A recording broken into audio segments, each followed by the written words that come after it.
Hello বন্ধুগণ, আশা করি সকলে শারীরিকভাবে ভালো আছেন। আমি একটু অপেক্ষা করছি, দেখি কোনো বন্ধু আসে নাকি। আজকের বিষয়টা হচ্ছে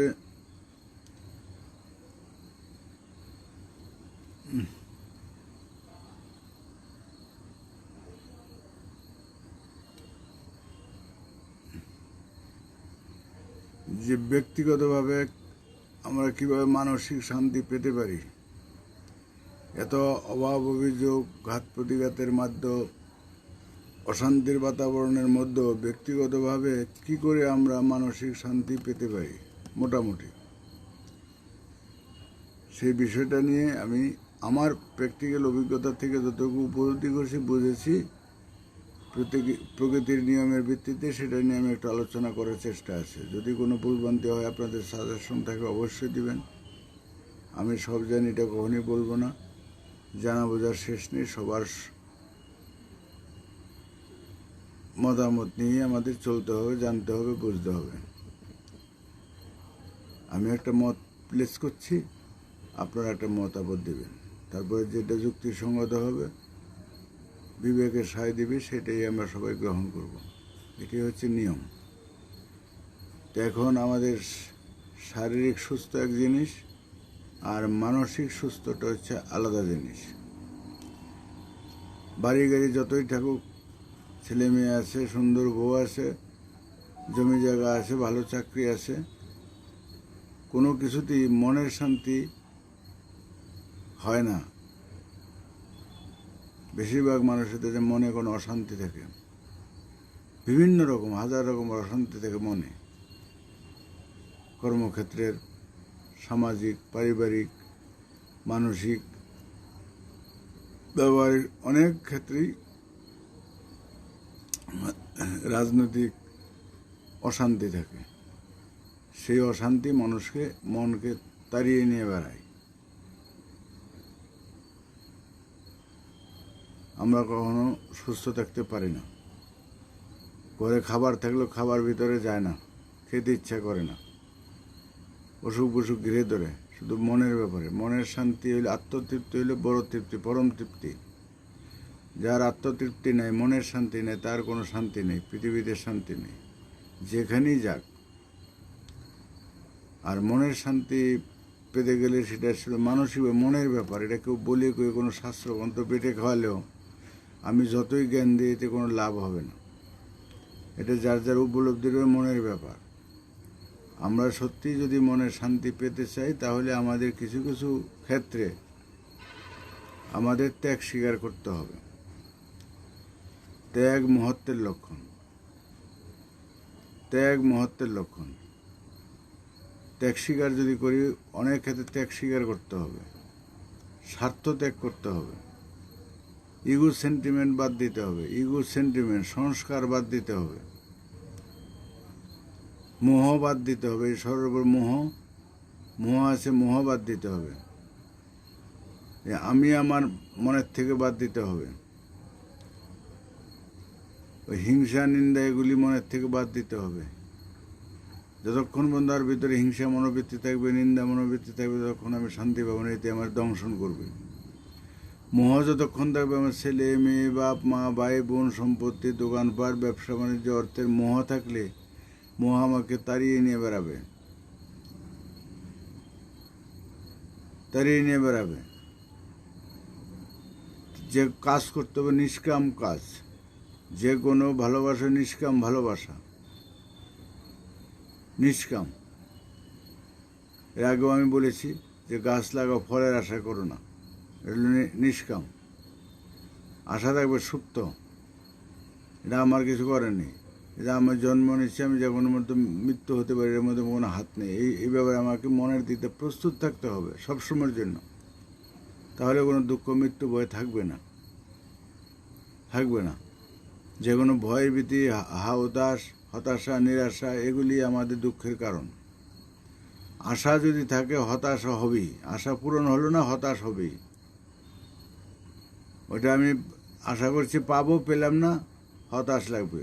লটারি টিকিট কাটলাম, পাবো, পেলাম না, দুঃখ লাগবে, টাকাগুলি চলে গেল, হাতে থাকলে বড় কাজ হতো। তাহলে আশা থাকলে হতাশা হবেই। তাহলে হতাশ যদি হতে না চাই তাহলে কোনো আশা করতে নাই, আশা করতে নেই। আমরা নিষ্কাম কর্ম করতে পারি, কর্মই ধর্ম, তার মধ্যে কিন্তু কোনো আশা থাকবে না। আমার ডিউটি হিসাবে আমি কর্ম করতে পারি, আমার ডিউটি। আমি অফিসের আদালতে কাজ করি, ব্যবসা বাণিজ্য করি, যাবতীয় মাঠে ঘাটে কাজ করি, যাই কিছু করি না করে সে কাজের মধ্যে থাকবে নিষ্কাম কাজ। আমার ডিউটি, আমি যেটা বুঝেছি, কর্মে অবিচল থাকতে হবে। এই ভগবানের উপর, আল্লাহর উপর ফেলে দিলে হবে না। জীব যিনি দিচ্ছেন, আহার তিনি দিবেন, এই চিন্তা করলে পরে তাহলে কাজ হবে না। আমাকে কর্ম করতে হবে, আমার ডিউটি পুরোটুকু করতে হবে, করার পরে কিন্তু নিষ্কামভাবে, নিষ্কামে যদি করি তাহলে পরে দুঃখ থাকবে না। যা ঘটে ভালোর জন্য, যেটুকু হবে সেটুকুই আমি সন্তুষ্ট। হলো না তাতেও আমার দুঃখ না, আমার তো কোনো হাত নেই। আর যত বড় ক্ষতি আমার বাস্তবতা দেখে, আমার অর্থের ক্ষতি, জমি জায়গার ক্ষতি, এই ক্ষতি সেই ক্ষতি, কেউ মারা গেল, গরু মারা গেল, বউ মারা গেল, ছেলে মারা গেল, অনেক রকম ক্ষতি আমরা শিকার হই। আগুন লেগে পুড়ে গেল, ক্ষতিকে হাসি মুখে, এটা একটা ঘটনা, প্রাকৃতিক ঘটনা। এখানে আমার কোনো হাত নেই। আমার যদি হাত থাকে তার থেকে আমার শিক্ষা নিতে হবে, তাতে দুঃখের কিছু নেই, আমার জন্যই হয়েছে। আমার ভুলের জন্য কোনো কিছু ক্ষতি হলে সেটা আমি দায়ী, তার জন্য হাউতাস করে লাভ নেই, এতে শিক্ষা নিতে হবে। আর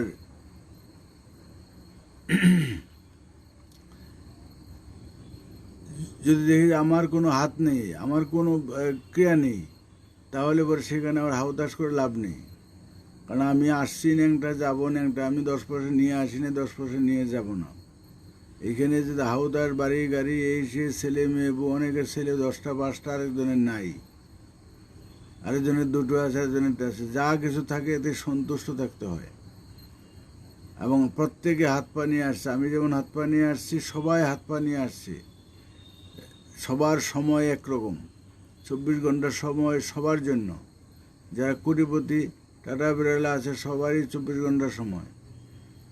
যারা পড়াশোনায় খুব ভালো করেছে তাদেরও সময় যা, যারা খারাপ করেছে তাদের সময় তা। তো যারা ভালো করেছে তারা হয়তো পড়াশোনা গুরুত্ব দিয়েছে, পড়াশোনা করেছে মন দিয়ে, তারা রেজাল্ট ভালো করেছে। আর যারা করেনি, ভালো মন দিয়ে করেনি, গুরুত্ব দেয়নি, ব্যাকিং ভালো ছিল না, তারা খারাপ করেছে। তাহলে খারাপ করার মূল্য তো আমাদের নিজেদের দোষ, নিজের দোষ, অন্যের দোষ দেওয়া যায় না। এখানে ভাগ্য কপাল বলে কিছু নেই, এখানে কর্মই ধর্ম। কর্ম যেমন কর্ম তেমন ফল। কাজেই এখানে আমাদের বুঝতে হবে, আমাদের সংসারের মধ্যে যে এই যে এত হাউতাস, কান্নাকাটি, হাউতাস, সব নিজেদের দোষ। কিছু করার নেই, কিচ্ছু করার নেই যদি নিজের মনের থেকে না মেনে নিতে পারি। মনের থেকে না মানতে পারলে কিছুই করার নেই। তাইলে ওই হাউতাস করে, কান্নাকাটি করে, পুজো পার্বণ করে, জব দেন করে কোনোদিনই নিজের মনের দুঃখ দূর হবে না। মনের দুঃখ দূর করার জন্য মানে একমাত্র আমি নিজে, আমার বিবেক, আমার মন। আশা করতে নেই, আশা হতা, যা কিছু ঘটে ভালোর জন্য ঘটে, যা কিছু ঘটছে এটি ইতিবাচক। আমার যত লসই হোক, আমি বাস্তবতায় যা লস মনে করি, গায়ের রক্ত জল করা, টাকা পয়সা, অর্থ, এটা নষ্ট হয়ে গেলো, পুড়ে গেলো, এর জন্য আমাকে দুঃখের কথা আমি নিয়ে আসছিলাম না। যা করছে আর একটা ভালোর জন্য হয়তো হয়েছে, আমি এটা জানি না। যা ঘটে ভালোর জন্য ঘটে, এই মানসিকতাটা যদি থাকে,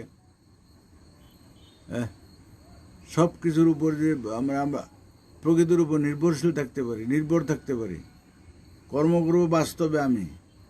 অনেকে বলে এটা ভাববাদ না, এটা হচ্ছে ওই নিজের দায়িত্বটাকে মানে হালকা করা।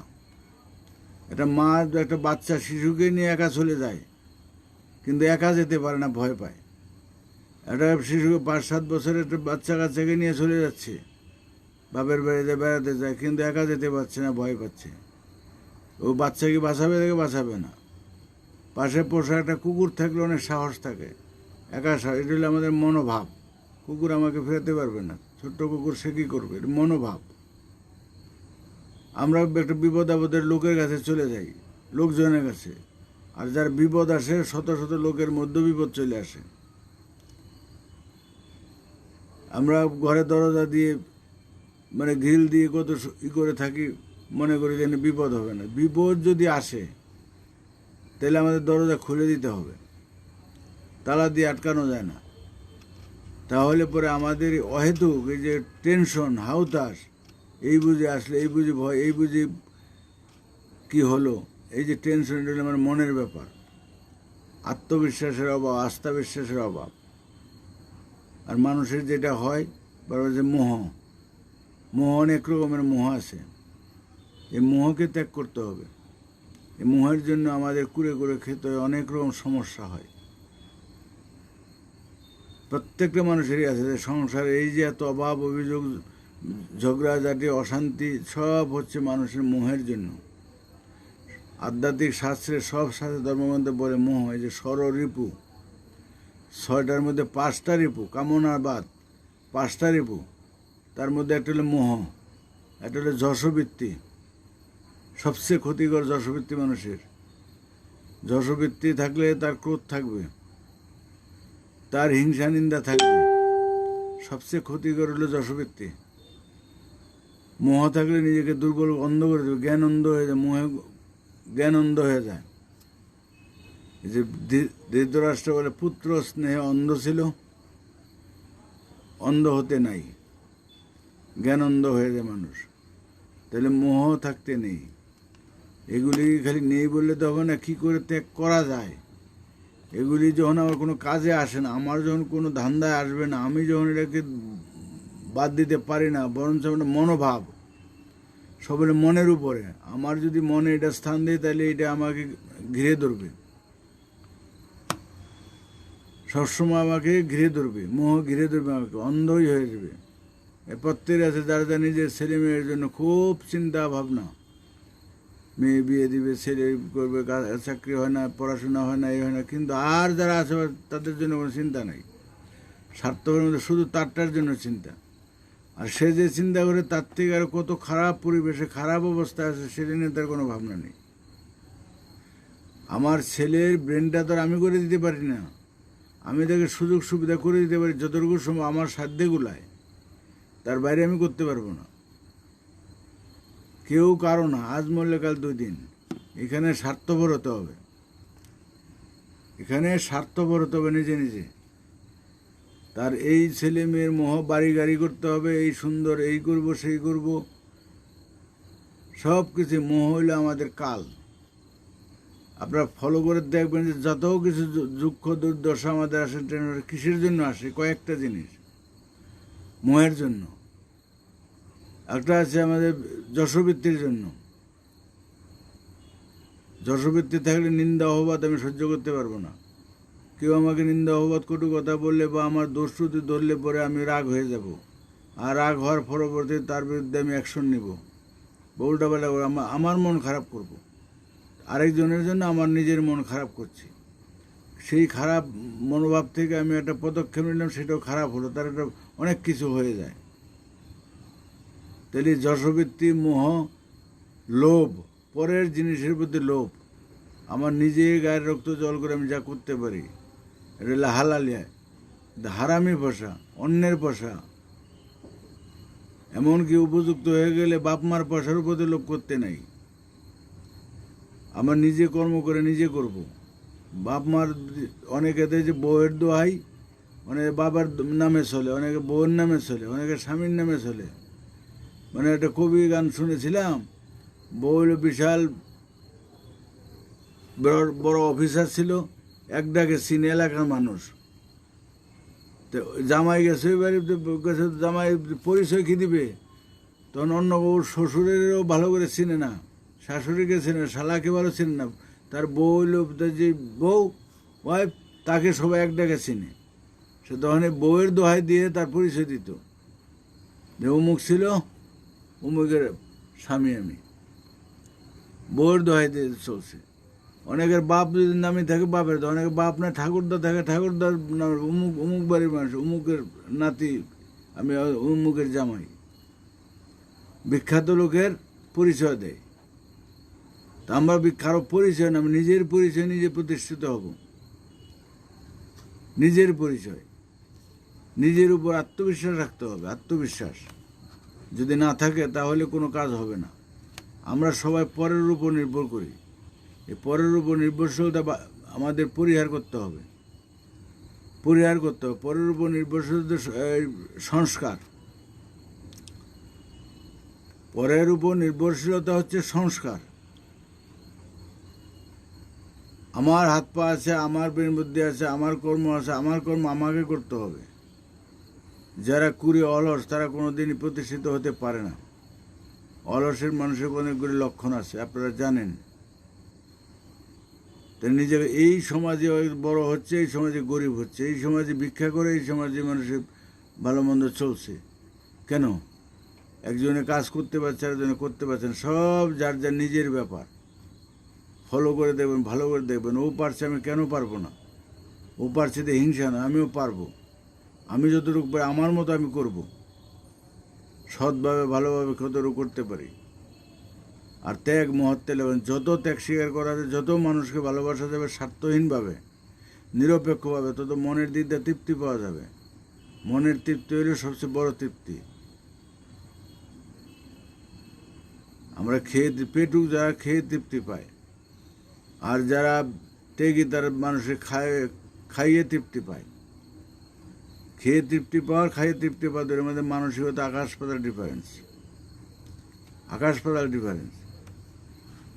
তাহলে আমাদের মনে এই যে এত দুঃখ আমরা নিজেরা ভুগি, এটা হলো সম্পূর্ণ আমাদের নিজেদের ব্যাপার। এর জন্য কোনো কিছু কেউ আমাদের পরিবর্তন করতে পারে, দুঃখ দুর্দশা দূর করতে পারবে না। কারো ক্ষমতা নেই। তপজপ করলো, বেটে খাওয়াইলে আমার মনের হাওতা যাই ভূতের ভয় পায়, তারা ভূতের ভয় কী করে ভাঙবেন? তা নিজেকে বুঝতেও বলে দেবে যে ভূত বলে কিছু নাই। এটা আমাদের দৃষ্টি বা মনের ভ্রম। তো নিজে যতক্ষণ উপলব্ধি না করবে, যে কোনো বিষয়কে জানাটা এলো জানলে পরে সেই বিষয়ের ভয় থাকে না। যারা সাপ ধরে সাপরিয়া তাদের ভয়টা কম থাকে। কেন? তারা কায়দাটা জানে যে এইভাবে কায়দা করলে এইভাবে ধরা যাবে। সাপ কিভাবে সুবল দেয়, কত আয়ত্তের মধ্যে, তার লক্ষণটা তারা বুঝে বলেই তারা সাপ ধরতে পারে। তাদের ভয় করে না। আর আমরা দেখি ভয় পাই। তাহলে ভয়টা হলো মনে। জানাটা জানলে কোনো ব্যাপার নাই। সব কিছুর কায়দা কারণ আছে, যুক্তিভিত্তিক আছে, বিজ্ঞান ভিত্তিক। এখনকার যে যুগে এত শাস্ত্রগ্রন্থ, এত ধর্মগ্রন্থ, এত মতবাদ থেকেও মানুষের মধ্যে হাউদাস কেন?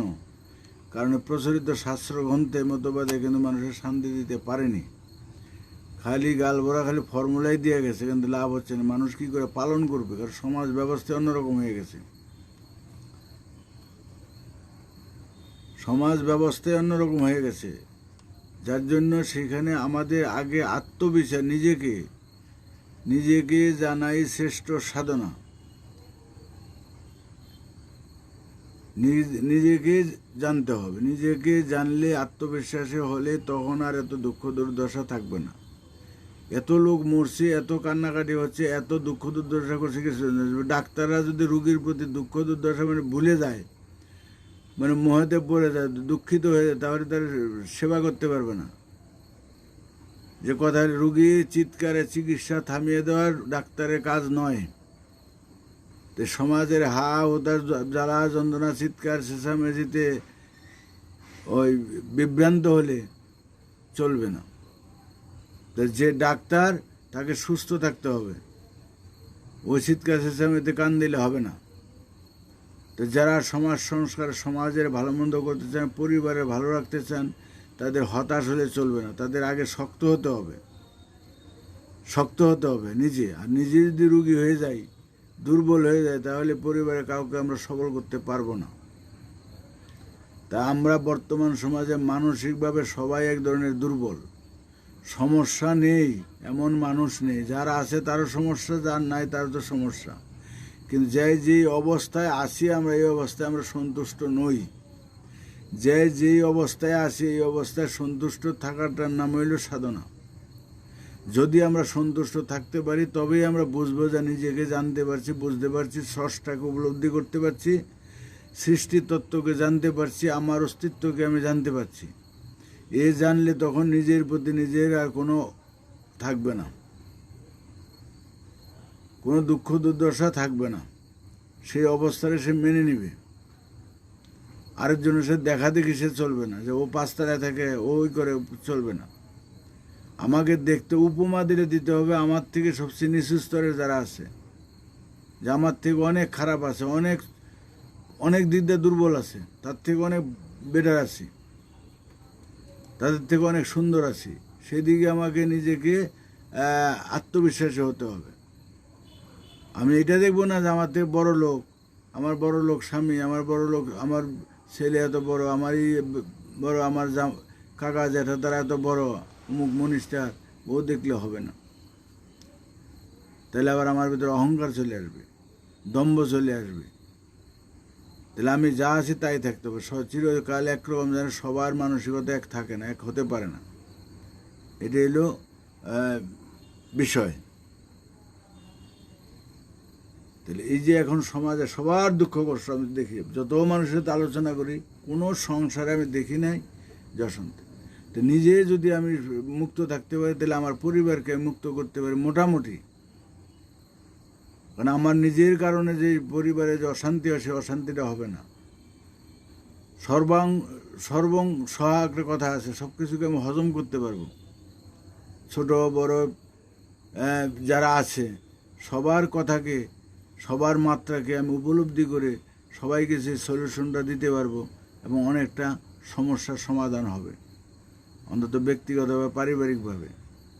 এটা আমি মনে করি। কারণ আমার নিজের ব্যক্তি জীবন দিয়ে আমি দেখেছি, আমার ব্যক্তি জীবনে আমি তো শাস্ত্রগ্রন্থ পড়ি নেই, এখানকার কোনো শাস্ত্রগ্রন্থ, কোনো দর্শন কোনো আমি পড়াশোনা করিনি। আমার বিবেকের দর্শন থেকে আমি যা বুঝেছি, আমার গুরুর কৃপায় এই প্রকৃতির নিয়মটাকে যা বুঝেছি, এই বুঝে যা উপলব্ধি করেছি, তার থেকে আমার নিজের দর্শন থেকে যা বুঝেছি তাই আমি উপলব্ধি করি। আমিও আপনাদের মতোই মানুষ, অন্যরকম কিছু নেই। কারণ আমাকে এখন সমাজে চলতে হচ্ছে, অভিনয় করে চলতে হচ্ছে। যে যেরকম তার সাথে সেরকমই করি, যে বদমাশ তার সাথে বদমাশি করি, যে ভালো তার সাথে ভালো কথা বলি, যে খারাপ তার সাথে খারাপ কথা বলি, যে সুর তার সাথে সুরের কথা বলি, যে ডাকাতের কথা বলতে হয়, সব সাথে মিশে আমার চলতে হয়। আমার নিজস্বতা বজায় রেখে, হলুদ যেমন সব কাজে লাগে, সব তরকারিতে তো আমাদের হলুদে থাকতে হয়। কমন, প্রকৃতির নীতি হচ্ছে কমন। সবার এই যে সূর্য সমতা প্রসারতা ব্যাপকতার নীতি, প্রকৃতির সন্তান আমরা, আমাদের সেই ব্যাপকতা থাকবে, সমতা সবার জন্যই আছি আমরা, আলাদা কিছু নয়। এই যে এখনকার যুগে, এখনই কয়েকশো বছর হলো এই ধর্মের উৎপত্তি। আগে কোথায় ছিল এই আল্লাহ খোদা গড ভগবান? এত নিয়ম কানুন, এত ফরমা, এত ফতোয়া তখন কে সৃষ্টি করছে? এই যে আর শুধু মানুষকেই ভগবান সৃষ্টি করছে, আর কিছু করে নাই। মানুষেরই খালি হিসাব দিতে হবে, কৈফিয়ত দিতে হবে, নাম কীর্তন করতে হবে, জপদেন করতে হবে। আর জীবজগতের কিছু করণীয় নাই। ওরা প্রকৃতির সন্তান, আল্লাহর বান্দা নয়। এগুলি সত্যের অপলাপ। প্রকৃতির নীতি সবার জন্য সমান। একটা জীবজন্তু কীটপতঙ্গের যা আচরণ তার জন্য যা, স্রষ্টার কর্তব্য আমাদের মানুষের জন্য তাই, আলাদা কিছু নেই। তাই আমাদের নীতি হচ্ছে জীবজগতের নীতি, প্রকৃতির নীতি আমাদের নীতি, আমাদের নীতি। আমরা তো এখন বড় ধার্মিক হয়েছি, কিন্তু ধার্মিক মুখে মুখে ধার্মিক হয়েছি, পোশাকে ধার্মিক হয়েছি, কিন্তু মালা তিলকে ধার্মিক, মানসিকতায় ধার্মিক আমরা হতে পারিনি, মানবিক হতে পারিনি। হিংসা বিদ্বেষ আমাদের মধ্যে চরমভাবে গিয়ে ধরছে। বৈষম্য, যাদের মধ্যে বৈষম্য আছে তারা ধার্মিক নয়, যাদের মধ্যে হিংসাবৃত্তি আছে তারা ধার্মিক নয়, যারা সংস্কারে আছে, প্রচলিত প্রথায় আছে, তারা ধার্মিক নয়। চিরন্তন সত্য সার্বজনীনভাবে থাকবে তারা, যারা সঠিক দর্শনে চলবে, যারা স্রষ্টাকে উপলব্ধি, যারা বলে স্রষ্টা আছে আর যারা বলে নাই, কেউই উপলব্ধি করেনি। নাই যারা বলছে তারাও বুঝে নাই, না বুঝে বলছে নাই, দেখে না তাই নাই। আর যারা বলছে আছে তারাও না বুঝে, খালি শোনা কথা আছে, অমুক বলছে অমুক বলছে, হ্যাঁ অমুক বলছে অমুক বলছে, অমুক শাস্ত্রে আছে, অমুক হুজুর বলে গেছে, অমুক দেবতা বলে গেছে। তাই আমি কি করে বুঝলাম?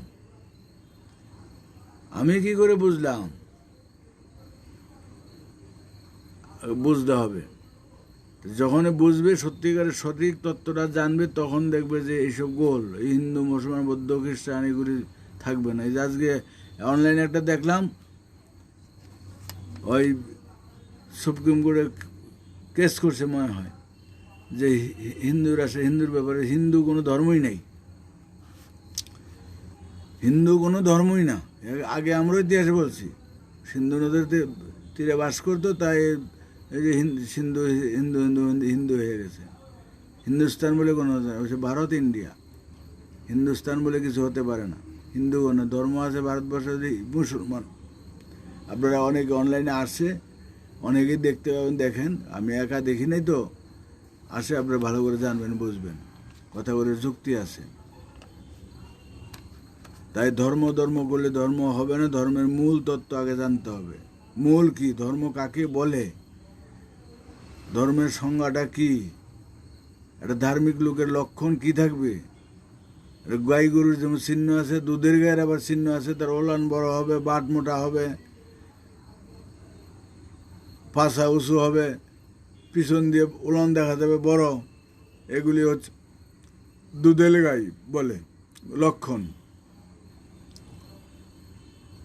তারপরে যারা নাঙল চাষ করবে, গাড়ি চালাবে, গরু, সে সামনে থাকবে উঁচু, পিছনে থাকবে নিচু, মাজা থাকবে সরু, বুক থাকবে চওড়া, সিংহের মতো, তাদের শক্তি বেশি, তাদের দিয়ে গাড়ি চলবে ভালো, নাঙল চলবে ভালো। আগে আমরা শুনতাম, বাস্তবে দেখেছি, তাই বাস্তবেও তাই। ভালো আদর্শ মানুষের লক্ষণ কি? ওই যার যার ধর্মের মতো বললে তো হবে না। মানবতা হইলে আসল, মানবতা যার নাই, আর মানবতা থাকলে সমস্ত প্রাণ, সমস্ত মানুষকে সে ভালোবাসবে। যদি সমস্ত প্রাণকে, সমস্ত মানুষকে ভালোবাসতে না পারে, তার ভেতরে মানবতা নাই। কারণ আমার যে মনের বহিঃপ্রকাশ, সমস্ত মনের মধ্যেই তাই আছে। সমস্ত প্রাণের মধ্যে যেমন মন আছে, সমস্ত মনের বহিঃপ্রকাশ এক। আমি যেমন বাঁচতে চাই, সমস্ত জীবজন্তু কীটপতঙ্গ বাঁচতে চায়, কেউ মরতে চায় না, সে ভয় পায়। পায়খানার একটা কৃমি, তাকেও একটা আলপিন দিয়ে খোঁচা দিলে সে চিরবির নড়াচড়া করবে। তার আমি বুঝাচ্ছি ভাষায় দিয়ে, বডি ল্যাঙ্গুয়েজে, আমাকে খুঁচিও না, আমার ব্যথা লাগছে, ব্যথা সহ্য করতে পারে না, কেউ মরতে চায় না। একটা কুকুর বিড়ালে লাঠি ছিলে পরে দা দিয়ে কোপানো উপক্রম করলে পরে তার চোখ মুখ দেখুন কেমন ভয় পেয়ে যায়। ছাগলগুলো সবাই ভয় পায়। এই যখন কোরবানি করতে যায়, তখন তার নাচতে নাচতে যায় না, জানলার কাছে চলে যাব, আর তাড়াতাড়ি আমাকে নেওয়া আগে, রেশন দোকানের মতো তাড়াতাড়ি লাইন দেয় না। কত জোরাজুরি করে, কতভাবে তাদের মানুষের বুদ্ধি দিয়ে তাদের পর্যদস্ত করে তারপরে মারে। এতে আমরা আনন্দ বা তৃপ্তি পাই। এটা মানবিকতার কথা নয়। ধর্মে কি আছে সেটা ধর্মের ব্যাপার। ধর্ম তো মানুষই তৈরি করছে, যার যে চিন্তা ভাবনার ফসল। আসল ধর্ম যে কার, এই পঞ্চভূত কার, প্রকৃতি কার, সূর্য, আলো, জল, মাটি, বাতাস কার, কোন ধর্মের? হিন্দু, মুসলমান, বৌদ্ধ, খ্রিস্টান, 4,500 ধর্ম আছে। ইসলাম কোন ধর্মের নাই? এটা কোন ধর্মে অস্বীকার করবে? পৃথিবীতে এমন কোনো ধর্ম আছে যে এই পঞ্চভূতকে অস্বীকার করবে যে তাদের সেবা আমরা নিচ্ছি না? কে চালনা করছে? আল্লাহ চালাচ্ছে, না কৃষ্ণ চালাচ্ছে, না ভরি চালাচ্ছে, না গড চালাচ্ছে, না কে চালাচ্ছে এদের? যদি ধর্মকে সৃষ্টিকর্তাকে বিশ্বাসী করে তাহলে তার সৃষ্টিকর্তা চালাচ্ছে এগুলি। সূর্যের থেকে ছোটতর সৃষ্টিকর্তা নয়? তাহলে এই পঞ্চভূতকে কে চালাচ্ছে? উত্তর আসবে একটাই, সব ধর্মের জায়গায় বলো, মুসলমানরা বলে আল্লাহ চালাচ্ছে, হিন্দু যে কৃষ্ণ ভক্ত বলে কৃষ্ণ চালাচ্ছে, যে কালী ভক্ত বলে কালী চালাচ্ছে, যে দুর্গা ভক্ত দুর্গা চালাচ্ছে, হ্যাঁ, যে রাম ভক্ত বলে রাম চালাচ্ছে, যে ঘট ভক্ত বলে ঘট চালাচ্ছে, যা যা মতো বলছে। তাহলে যে চালায়, তাহলে এইটা হলো মূল ব্যাপার। এর যা নীতি, এইটাই হলো কৃষ্ণের নীতি, এইটাই স্রষ্টার নীতি, এইটাই ইসলামের নীতি, এইটাই ধর্মের নীতি। এমন তো নয় যে আল্লাহর হাতে পড়ে তখন মানে আমাদের যে ডাক্তারের হাতে ছুরি আর ডাকাতের হাতে ছুরি এক নয়। ডাকাতে খুন করে, ডাক্তার অপারেশন করে ভালো করে। আর সূর্যকে তো আর এই ডাকাত ব্যবহার করে অন্য কিছু করতে পারবে না, আর ভালো সাধু ব্যবহার করে অন্য কিছু করতে, তার ধর্ম সে করবেই। তাহলে যে আল্লাহ খোদা গড ভগবান চালাচ্ছে সবার কাছে একই রকম আচরণ করছে, তাহলে ওদের মধ্যে কোনো বিরোধ নেই। আমরা খালি নাম বলছি আলাদা, লড়াই করছি আলাদা।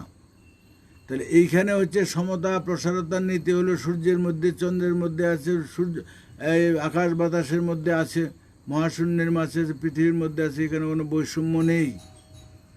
বৈষম্য হচ্ছে আমাদের মানুষের মধ্যে, আমাদের মনের মধ্যে। আমরা নিজেকে যতক্ষণ হিন্দু মুসলমান ভাবো, মানুষ হিসেবে ভাবতে পারবো না, ততক্ষণ আমরা মানুষ হতে পারিনি। আমরা খালি আকৃতিতে মানুষ, মনুষ্যত্ববোধ আমাদের জাগেনি, এটা চরম সত্য। আমরা এখনো হিন্দু মুসলমান বৌদ্ধ খ্রিস্টান জাতপাত নিয়ে পড়ে আছি। মানবতার শিক্ষা আমাদের মধ্যে নেই। কে কাকে দমন করবো, কে কাকে মারবো, খুন করবো, সেই নিয়ে চিন্তা।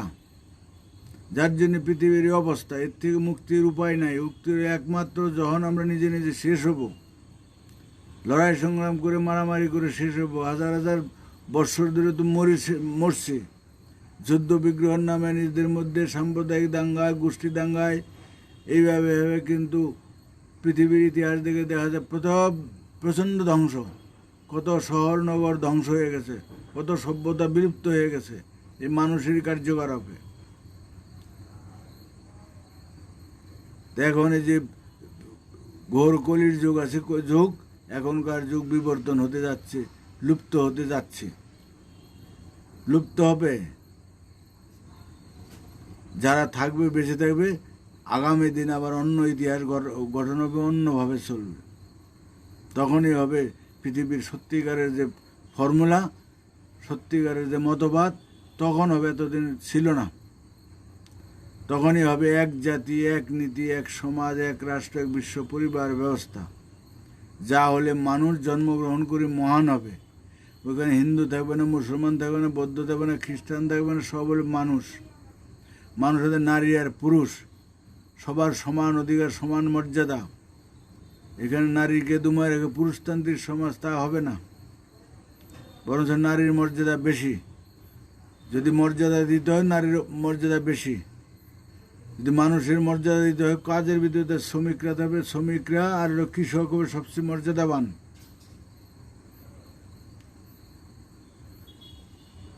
ডাক্তার, ইঞ্জিনিয়ার, উকিল ব্যারিস্টার তো থাকবে না। যারা থাকবে রাষ্ট্রপতি বলে এই বলে সে, তাদের চেয়ে বেশি মর্যাদাবান থাকবে চাষি আর শ্রমিক, যা পৃথিবীর ইতিহাসে কোনোদিন পায়নি, কোনো দর্শন দেয়নি। সাম্যবাদ বলে, এই বাদ বলে, সেই বাদ, গণতন্ত্র, রাজতন্ত্র কেউ দেয়নি, শোষণই করে গেছে এদের। চাষিদের, কৃষকদের আর শ্রমিকদের দ্বারাই ওরা ক্ষমতায় গেছে, কিন্তু তাদেরই শোষণ করছে সবাই, এখনো করে চলছে। এই যে এত ফুটানি আসছে, এত খরচা হচ্ছে, কোষের থেকে কার পয়সা? চাষি আর শ্রমিকের, আর কেউ উৎপন্ন করে না। আর সব বসে বসে তাদের খায়। চাষিরা আর শ্রমিকের উৎপাদনকে ব্যবহার করে চলছে সবাই। মন্ত্রী, মিনিস্টার, ব্যবসায়ী, কোর্ট কাছারি, অফিস আদালত, পুলিশ, মিলিটারি, সমস্ত কিছু চলছে চাষি আর শ্রমিকের পয়সায়। তাছাড়া কোনো কিছু উপায় নেই। যত মাতাব্বরি করছে, আবার তারাই চাষির শ্রমিকদের চাষা বসা বলছে, তাদের উপরে নেগলেক্ট, তাদের দুরবস্থা। তাদের দুরবস্থা। আন্দোলনে যাবে না, স্লোগানে যাবে না, কোনো দাদা নেতা দিতে পারবে না। ওদের পিছনে মিছিল করা অর্থ হইলেও ওদের নেতা বানিয়ে দেওয়া, আর ওরা বসে বসে মজা লুটুক খাক। কোনো লাভ হবে না। যুগে যুগে তাই হয়েছে।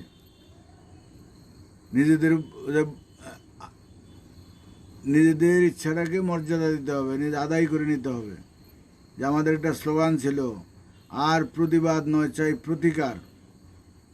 ও প্রতিবাদ করে দিতে হবে, সাম্প্রদায়িকতা বন্ধ করতে হবে, এগুলো হলো কাপুরুষের বলি।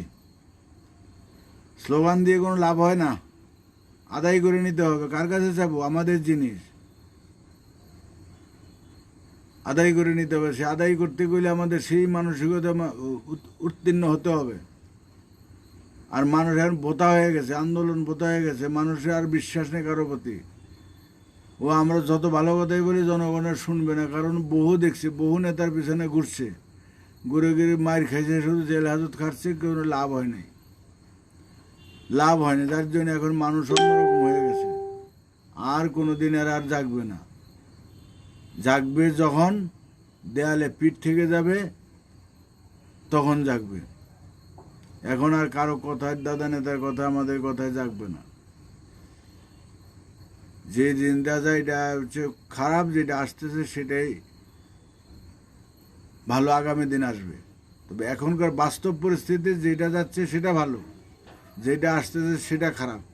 কারণ দাঙ্গা হাঙ্গামা, আর দাঙ্গা, বৈষম্য, অনৈক্য, অভাব, অভিযোগ বেড়ে যাবে যত দিন যাবে।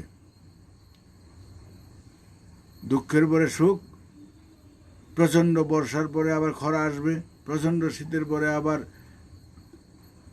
গরম আসবে। তদ্রূপ প্রচণ্ড অমানবিকতার প্রকাশ হতে যাচ্ছে, যার পরিণাম হবে মারামারি, গণ্ডগোল, বৈষম্য হবে, খেতে পারবে না মানুষ। আর যখন সেই অবস্থায় যাবে, তারপরে মানুষ ঘুরে দাঁড়াবে। এর আগে ঘুরে দাঁড়াবে না। এখনও তো যেভাবে চলছে টুকটাক, সংঘবদ্ধ না।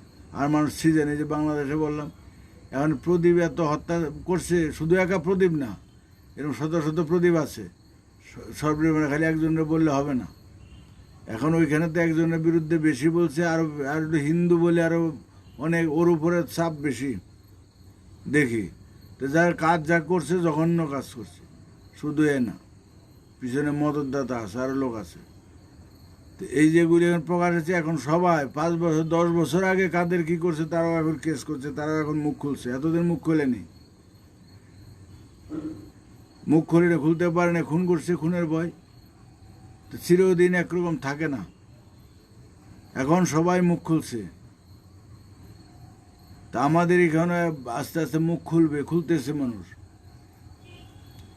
আর খুলবে। যখন মানুষের মুখ খুলতে, প্রকাশ্যে বলতে পারবে, তখন বুঝতে হবে যে না, ওদের পিছু টান চলছে। যখন বিপ্লব হয়, কোনো বিপ্লবের হচ্ছে, মানে বেশিরভাগ মানুষ, 70, 80, 85, 90 ভাগ মানুষ যখন একটা মতে যখন স্বতঃস্ফূর্ত হয়ে যায়, তখনই একটা পরিবর্তন, মানে বিপ্লব। তাছাড়া বিপ্লব হয় না। কাঁচা কাঁঠাল খিলায় পাকাইলে লাভ হবে না, বিপ্লব হবে না। তো তার জন্য পরিবেশ পরিস্থিতিকে দিকে অপেক্ষা করতে হয়। আর যারা তর্স না, তাদের কাঁচা কাঁঠালে কিলায় পাকাতে হয়, নকশালের মধ্যে তারা মরে। এরা মরে। এগুলি কোনো বিপ্লবের ইতিহাস, এগুলি কোনো বিপ্লবের ফর্মুলা না। ওদের হলো খুনাখুনি করা। খুন বিপ্লব ধর্ম নয়। এখনকার বিপ্লব হলো খুন করা, খুনাখুনি করা, ক্ষমতার জোর করে ক্ষমতা দখল করা। মানে ওরা খাচ্ছে, আমাদের হিংসা হচ্ছে, আমরা খাবো। জনগণের কোনো উপকার হয় না। আজ পর্যন্ত বিপ্লব করে পৃথিবীর কোন দেশে পরিবর্তন হয়েছে, জনগণের সার্বিক কল্যাণ হলো? হয়নি। যে রাশিয়া, চীন, এদের অবস্থা ত্রাহিতে এইরকম। বিভিন্ন জায়গা আছে যারা বিপ্লবী সংগঠন করছে, বিপ্লবী কাজ করছে, তাই তো এইরকম। তাদের ইতিহাস তো সবচেয়ে অমানবিক, সবচেয়ে এখন অত্যন্ত হইল রাশিয়া, চীনে, যারা বর্তমানে কমিউনিস্ট শাসন আছে।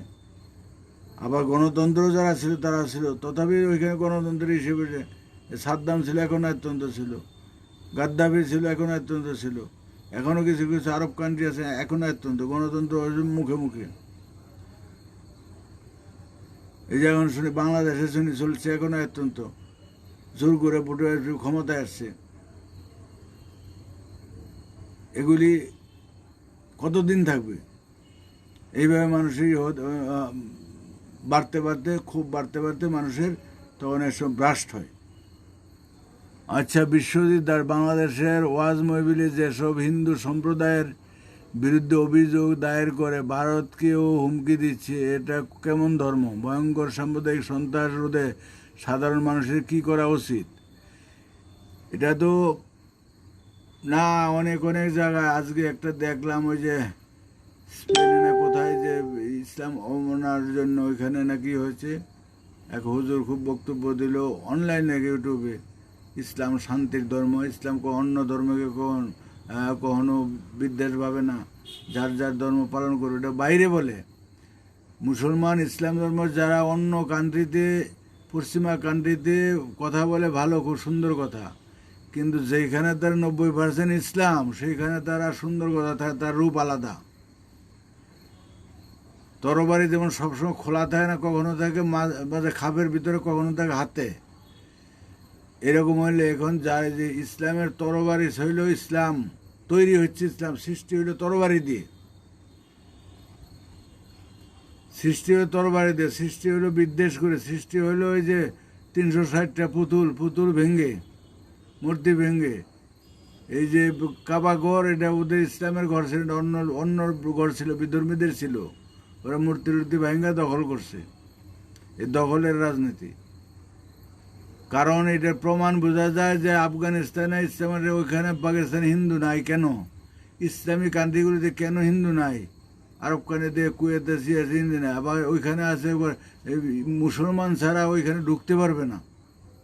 যেমন আবার হিন্দুদের মধ্যে আছে কিছু কিছু জায়গায় হিন্দুই ঢুকতে পারে না, নিচু জাতি ঢুকতে পারে না। এই বৈষম্য, এগুলি কোনো ধর্মের কথাই নয়, এগুলি ধর্মের কথাই নয়। বাংলাদেশে যেইভাবে ওয়াজ মহবিল করে, যেইভাবে নাকি প্রধানমন্ত্রী, মহিলা প্রধানমন্ত্রীর বিরুদ্ধে বলে, ইসলামে তো মহিলাদের নেতৃত্ব করার অধিকারই নাই, তো কোনো চাকরি বাকরি করার, সৈন্যবাহিনীতে যাওয়ার, এই করা সেই করে, এই যে গার্মেন্টসে চাকরি করে তাই বাধা, কত টিপনি কাটে হুজুররা বলে, ওয়াজ করে, কিন্তু এখানে কেউ কিছু বলে না।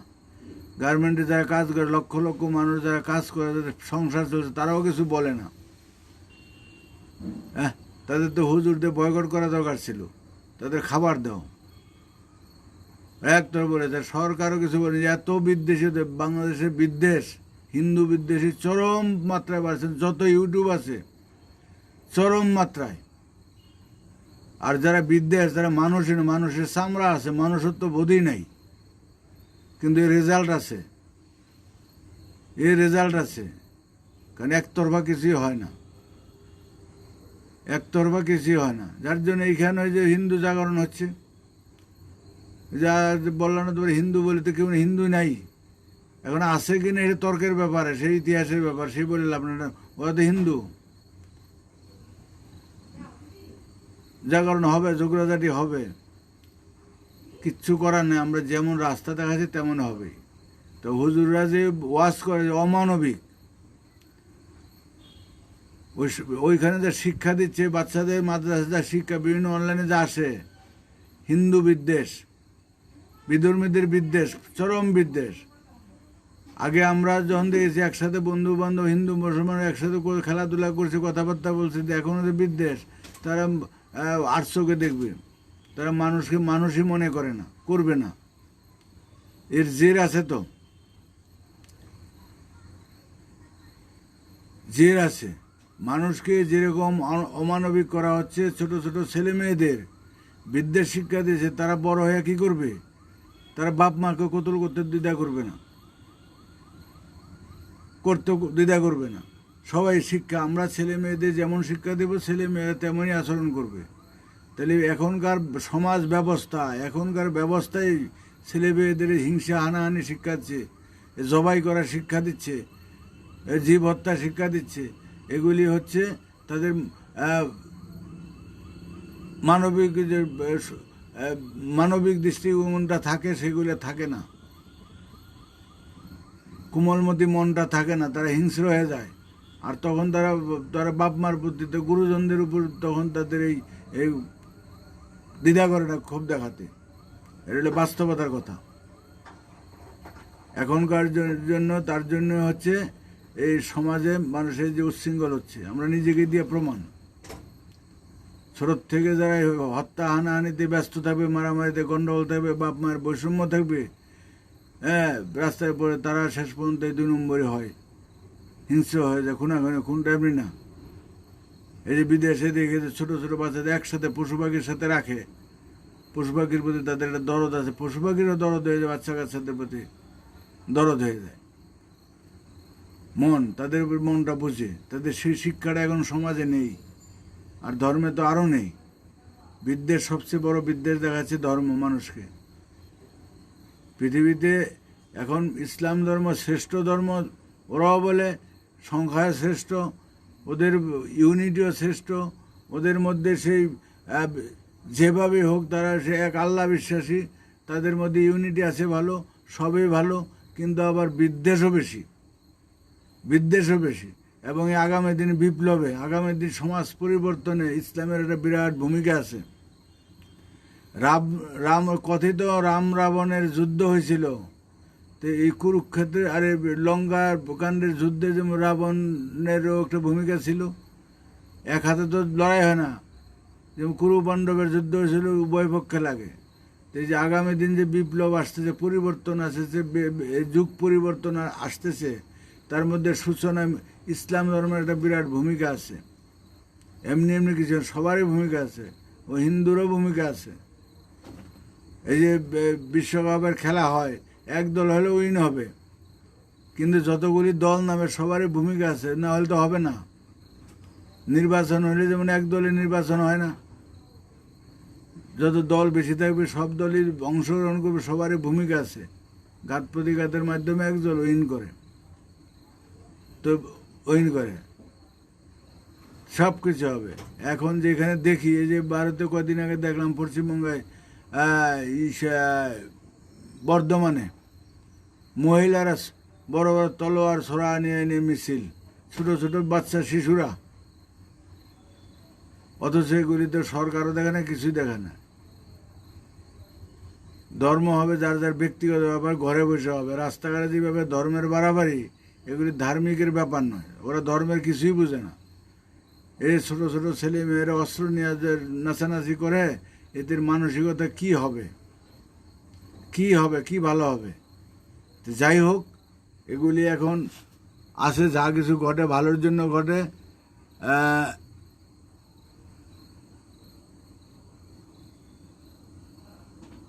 এ বলে কোনো লাভ নেই। আমাদের তো কোনো ব্যক্তি, কোনো প্রতিষ্ঠান, কোনো ধর্ম কারো বিরুদ্ধে বলার উদ্দেশ্য নয়। কিন্তু যারাই করছে, যে দল, যে রাষ্ট্র যারাই করছে, সবই এখনকার পরিস্থিতি যার যার কমন স্বার্থে করছে। তার নিট ফল হবে একটা বিরাট পরিবর্তন হবে কি? নিট ফলে হবে একটা গণ্ডগোল, হবে যুদ্ধ বিগ্রহ মারামারি, এবং তার জন্য আমরাই দায়ী। তারপরে হবে পরিবর্তন। বন্যার ভরে, পলি ভরে জমি উর্বর হয়, কিন্তু বন্যার সময় তো সব কিছু ভেঙে ছিঁড়ে নিয়ে চলে যায়। তো এখন যে জিনিসটা আসতেছে, সেটা আসতেছে আমাদেরই কর্মফল, দলের কর্মফল, ধর্মের কর্মফল, রাষ্ট্রের কর্মফলে হবে। তার পরবর্তীতে এর পলির থেকে, এই রক্তের থেকে, এই রক্তবীজের থেকে আবার নতুন সমাজ, নতুন দর্শনের সৃষ্টি হবে। এর আগে আর ঠান্ডা হবে না। মিনারেল আলো মানুষ অসহিষ্ণু হয়ে যাচ্ছে, অসহিষ্ণু চরম, প্রতিটা মানুষ। আচ্ছা, বর্তমান মানবজাতি ধ্বংস হওয়ার খুবই দরকার, ধ্বংস হবেই, দরকার মানে খুবই দরকার, অবশ্যই হবে, যার যার পরিস্থিতিতে। আমরা যেরকম নিজেরা যে শরীর স্বাস্থ্যের উপর যদি যত্ন না করি, ও যদি অন্যরকমভাবে চলাফেরা করি, খাওয়া দাওয়া করি, শরীর তাড়াতাড়ি আয়ু কমে যায়। আমার জানাশোনা আছে, আমার সমবয়সী কত লোক বেশি মদ মাতাল গাঁজা খেত মারা গেছে। বেশিরভাগই যারা বেশি মাতাল তারা বেশি দিন বাঁচে না,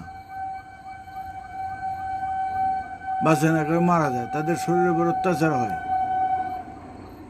তো কাজেই এই যে মানুষ এখন অসহিষ্ণু হয়েছে, তার মানে হিংস্র হয়ে গেছে। হিংস্রতাই তো ধ্বংসের কারণ।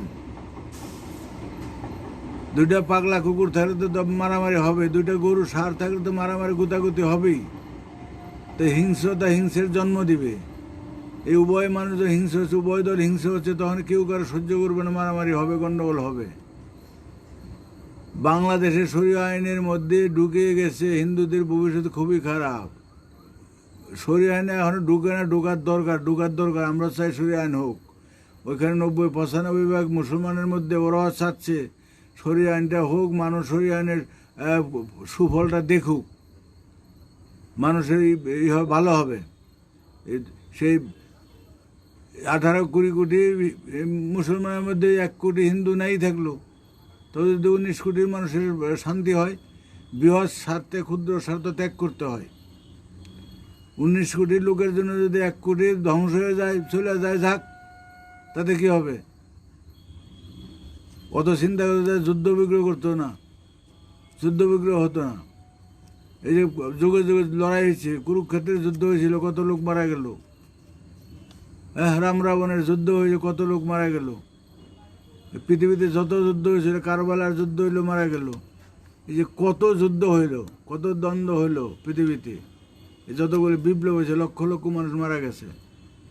রাশিয়ার বিপ্লব হোক, চায়নার বিপ্লব হোক, ভিয়েতনামে হোক, কম্বোডিয়ায় হোক, যত জায়গায় হোক, পৃথিবীর ইতিহাসে প্রচুর লোক মারা গেছে, হবেই। এই নিয়ে চিন্তা করে আমাদের হাউতাস করে লাভ নেই, বরঞ্চ বলতে হয় যে আরো তাড়াতাড়ি হওয়ার দরকার, আরো বেশি করে মরার দরকার। মানুষ বেশি হয়েছে, যত মরবে তত ভালো। আমি ডাটা গাছ বুনাইলাম, ডাটা ঘন হয়ে গেছে, তবে তুলে দিলাম, পাতলা করে দিলাম, 7 দিন হয় না, আবার ঘন হয়ে গেছে, আবার কালকে তুলতে হবে। আর না তো ডাটা হবে না, ভালো হবে না।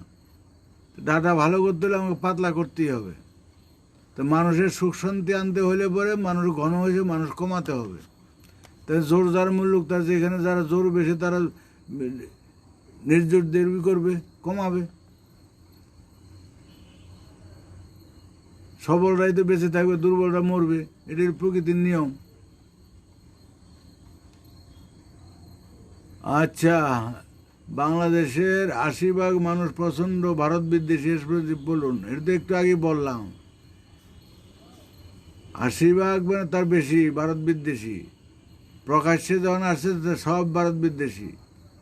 এখন তাড়াতাড়ি ওইখানে শরিয়া আইন চালু হোক, বর্তমান সরকারের পতন হোক, শরিয়া আইন চালু হোক, তারপরে আবার আরেক অধ্যায় আরম্ভ হোক, অসুবিধার কিছু নেই। মানুষের ইচ্ছা নিবৃত্তি করতে, মানুষের প্রকৃতি নেবে, যখন যাদের ইচ্ছা শক্তি যেটা জাগবে সেটাকে বাধা দিতে নেই, বাধা দিলে তার রিয়াকশন হয়, সেটাকে করতে হয়। তাতে ইতিহাস আর অন্য ঘাতে বইব। এই যে সে আফগানিস্তানে শরিয়া আইন চালু করছিল, কি হলো? আমেরিকা এসে আবার দিল, উল্টাপাল্টা করে নষ্ট করে দিল। কারণ বাংলাদেশের শরিয়া আইন চালু হলে কয়দিন ধরে রাখতে পারবে সেটা একটা আশ্চর্যের বিষয়, ভাবনার বিষয়। বর্তমান আন্তর্জাতিক ব্যাপার, অনেক রকম সমস্যা, অনেক রকম কিছু আছে। আর ওইখানে মানুষ যারা আছে, মানে সেই মুখে তো বলছে ঠিকই, কিন্তু সঠিকভাবে বলতে গেলে এখনো যারা অর্ধেক মানুষের, অর্ধেকও না, আর বেশি মানুষই আছে তারা এমনি সাধারণভাবে চলে, তারা এত কঠোর নিয়মকানুনের মধ্যে চলতে চায় না, চলে না। কারণ শরিয়া আইন হলে, কারণ ওই সব বন্ধ হয়ে যাবে, তো খেলাধুলা, গান বাজনা, এবার সব কিছু বন্ধ হয়ে যাবে, সিনেমা টিনেমা সব বন্ধ হয়ে যাবে, সব বন্ধ হয়ে যাবে। এখনকার ব্যবস্থা সব বন্ধ হয়ে যাবে, এই গণতন্ত্র বন্ধ হয়ে যাবে, নারীদের প্রাধান্যতা বন্ধ হয়ে যাবে, এখনও যেটু নারী কাজকর্ম করছে সব বন্ধ হয়ে যাবে। মানে দেশে বাংলাদেশে অভাব অভিযোগ আরও বেড়ে চলবে, এমনি মরবে বহু মানুষ। সবচেয়ে দুঃখ সরিয়ে আনার সবচেয়ে দুঃখ হবে নারীদের বেশি, মেয়েদের।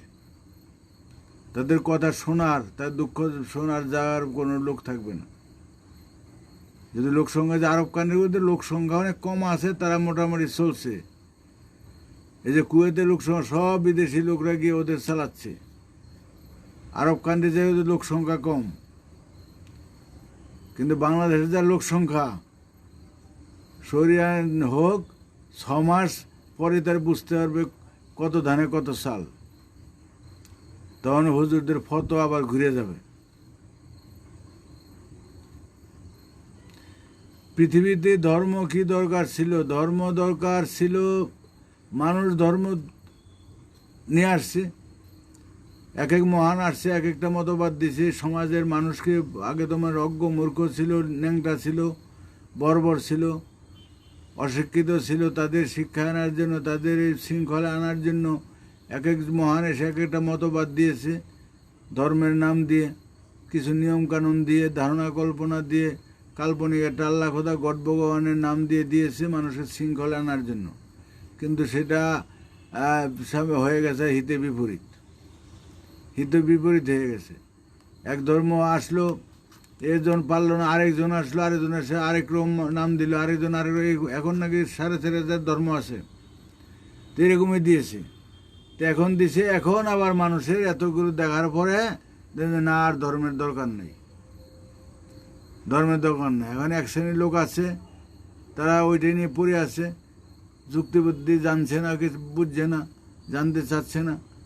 কারণ প্রচলিত ধর্ম হলো কুসংস্কার, সেখানে প্রকৃতির আল্লাহর যে নিয়ম, যুক্তি বিজ্ঞান বাস্তবতার জিনিস, সৃষ্টিতে কোথাও ধারণা কল্পনার স্থান নেই। সব কিছু আছে নিরপেক্ষভাবে বাস্তবভিত্তিক। কারণ মা বোনরা লেখাপড়া জানো কেন, রান্না করে, সেখানে কোনো ধারণা কল্পনার স্থান নেই, সেখানে যুক্তিভিত্তিক কাজ হচ্ছে। কতটুকু নুন লাগবে, কতটুকু হলুদ লাগবে, কতটুকু আঁচ লাগবে, কতটুকু জল দিতে হবে, সব কিছু একটা মাপে চলছে, সিস্টেমে চলছে, সিস্টেমের বাইরে নয়, সব কিছুর মধ্যে তাই। কিন্তু এখন ধর্মের মধ্যে আর শোনাগতার ব্যাপার, ধর্মের শোনাগতা। প্রকৃতি আমাদের সৃষ্টি করেছে, আমাদের খেয়ে পরে বেঁচে থাকার মতো আমাদের পঞ্চেন্দ্রিয় দিয়েছে, চক্ষু, কর্ণ, নাসিকা, জিহ্বা, ত্বক। এটাকে ব্যবহার করলে আমরা ধার্মিক হতে পারবো, আমরা বাস্তববাদী হতে পারবো। এটাকে আমরা ব্যবহার করছি না বলিয়ে আমরা ধার্মিকও হতে পারি না, মানবতাবাদীও হতে পারি না, বাস্তববাদীও হতে পারি না। আর এই ব্যবহার করছি না কেন? এই শোনা কথা, ধারণা, কান কথায় চলছি। আমার হাত পা আমার নির্দেশে চলছে না, আরেকজনে চালাচ্ছে।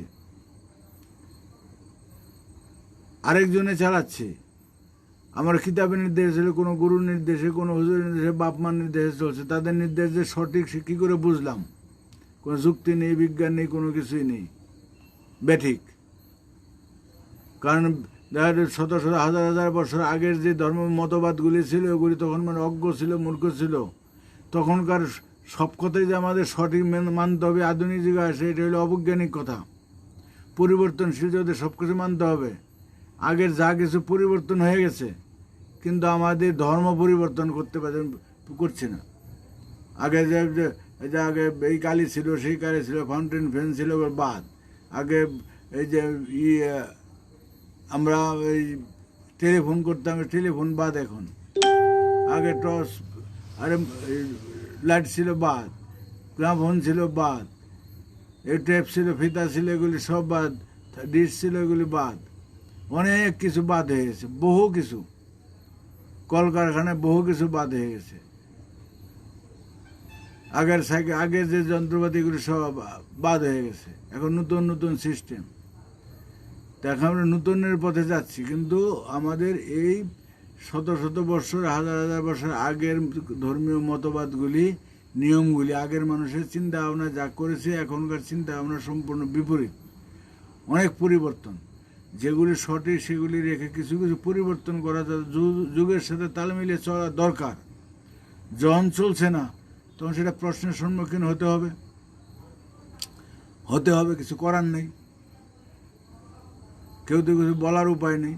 আবার অনেক অনেক ধর্ম আছে মানে সেই মানবিকতা নেই, কারণ কোনো প্রশ্ন থাকলে উত্তর থাকবেই, প্রশ্ন থাকলে উত্তর থাকবে, কিন্তু প্রশ্ন করার অধিকার নেই। প্রশ্ন করলেই খারাপ। বিশ্বাস হলো ঠুনকো। কারো কথায় যদি বিশ্বাস নষ্ট হয়ে যায়, এরকম বিশ্বাসের দরকার নেই। আমার বাবাকে যদি আমি বাবা বুঝে থাকি, চিনে থাকি, উপলব্ধি করি, কেউ বললেই সন্দেহ প্রকাশ করলে আমি বাপকে অস্বীকার করবো, তা হয় না। তাহলে আমার বাবার প্রতি আস্থা বিশ্বাস নাই। তো নিজের উপর আত্মবিশ্বাস রাখতে হবে। এখনকার ধর্ম হলো ঠুনকো ধর্ম, জোর করে ধর্ম রাখা, জোর করে মানিয়ে রাখা, এগুলি ধর্ম হয় না। আর ধর্ম কিতাবে হয় না, ধর্ম পোশাকে হয় না, ধর্ম হলো মানসিকতায়। পোশাকে মানবিকতা বাধা হয় না। পোশাক দিয়ে, তাবিজ কবজ দিয়ে, সোনা গয়না দিয়ে মানবিকতা হয় না। হ্যাঁ, ধার্মিকের পোশাক পরে মানবিকতা হয়। মানবিকতার শিক্ষাটাই আলাদা। যাগো বলে মানবিকতা হলো মনের সাধনা। আর মন, আমার মন, পৃথিবীর সকল মানুষের মন, আহার নিদ্রা মতন সবার উপলব্ধি এক, হাসি কান্না ব্যথা বেদনার উপলব্ধি এক। শুধু মানুষ নয়, সমস্ত জীবজগতের এক। সমস্ত প্রাণের, পৃথিবীতে বিশ্বব্রহ্মাণ্ড যত প্রাণ আছে, যার প্রাণ আছে তার মন আছে, যার মন আছে তার মনের ভাব প্রকাশ করার ব্যবস্থা, ভাষা আছে। সেই ভাষা সাউন্ডের মাধ্যমে হোক, বডি ল্যাঙ্গুয়েজে হোক, তার ভাষা আছে। আর ভাষা হলো মনের বহিঃপ্রকাশ, মনের বহিঃপ্রকাশ। প্রত্যেক প্রাণ বাঁচতে চায়, এটা হলো প্রাণের ধর্ম। কোনো প্রাণ মরতে চায় না, এটা গাছ মরতে চায় না, তারও বাঁচার ইচ্ছা আছে, বাঁচতে চায়। ডাল একটা ভেঙে দিয়ে তারপরও সে আবার শিকড় করে বাঁচতে চায়, সোজা হয়ে উঠতে চায়। কিন্তু আমরা সেটা করি না। সেই মানবীয়তার শিক্ষা নেই, দেশাত্মবোধ নেই, বিশ্ব ভ্রাতৃত্ববোধ নেই। কী করে হবে পৃথিবীতে শান্তি? এখন এই মারামারি করে, হানাহানি করে, ধর্মীয় দাঙ্গা হাঙ্গামা করে যদি পরবর্তীতে হয়, আশা করা যায় হবে।